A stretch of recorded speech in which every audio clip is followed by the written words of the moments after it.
안녕하세요. 정우묵상 정불안 목사입니다. 오늘 정오에 저희가 살펴볼 본문은 시편 6편입니다. 오늘 시편 6편을 보면은 하나님의 책망과 징계를 받고 있는 신자가 회개하며 하나님께 책망과 징계를 거두어 주시기를 간구하고 있는 모습을 보게 됩니다. 이후 하나님의 용서를 확신하며 이 신자는 징계의 도구로 사용된 대적들을 향해서 떠날 것을 경고하고 있습니다. 시편 6편을 묵상하는 포인트는 크게 세 가지입니다. 첫째로는 주의 사랑에 근거한 책망과 징계입니다. 본문 1절을 보면 주의 분노로 나를 책망하지 마시오며 주의 진노로 나를 징계하지 마옵소서라고 기도하고 있습니다.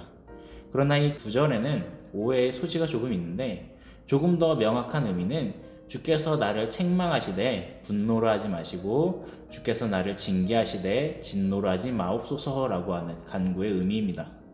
이것은 자신의 죄에 대한 책망과 징벌에서 주의 사랑을 거두지 마시고 사랑으로 훈육하길 바라는 기도입니다. 하나님께 사랑의 방편으로서 책망과 징계를 내리시고 분노와 진노로는 하지 말아달라라고 하는 간절한 간구입니다. 둘째로 하나님의 사랑에 근거한 회개와 회복의 간구입니다. 본문 2절을 보면 기도자는 하나님께 은혜를 베풀며 고치시기를 구하는 기도를 합니다.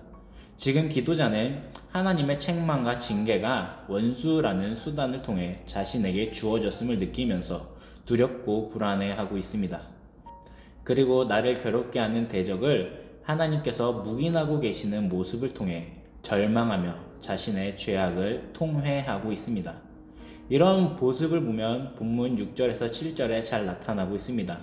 기도자는 하나님의 긍휼을 입기 위해서 탄식하며 눈물로 밤을 지새우고 있습니다.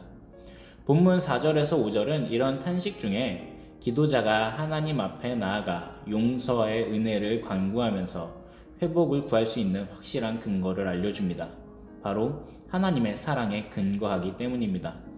하나님의 사랑으로 책망하시며 사랑으로 징계하심은 온전한 신앙을 갖도록 하는 훈육의 도구입니다.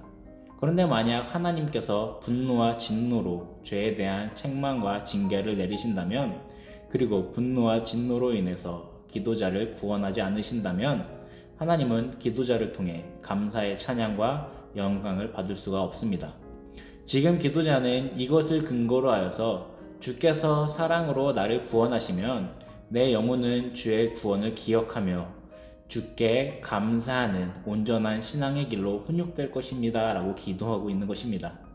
이 또한 하나님의 사랑에 근거하여 은혜와 자비를 구하고 있으며 하나님의 사랑에 찬양과 영광으로 화답하겠다라는 자신의 고백을 담고 있습니다. 그렇게 기도자는 하나님께서 사랑으로 자신을 구원해 주실 것을 확신합니다. 마지막으로 이 확신은 하나님의 책망과 징계의 도구였던 대적자들을 향한 경고로 나타납니다. 본문 8절을 보면 기도자는 악을 행하는 너희는 다 나를 떠나라 라고 경고하고 있습니다.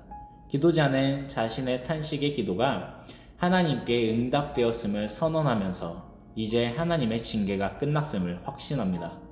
하나님의 도구로서 허용되었던 대적들의 악행은 이제 더 이상 하나님의 훈육의 도구가 아닙니다.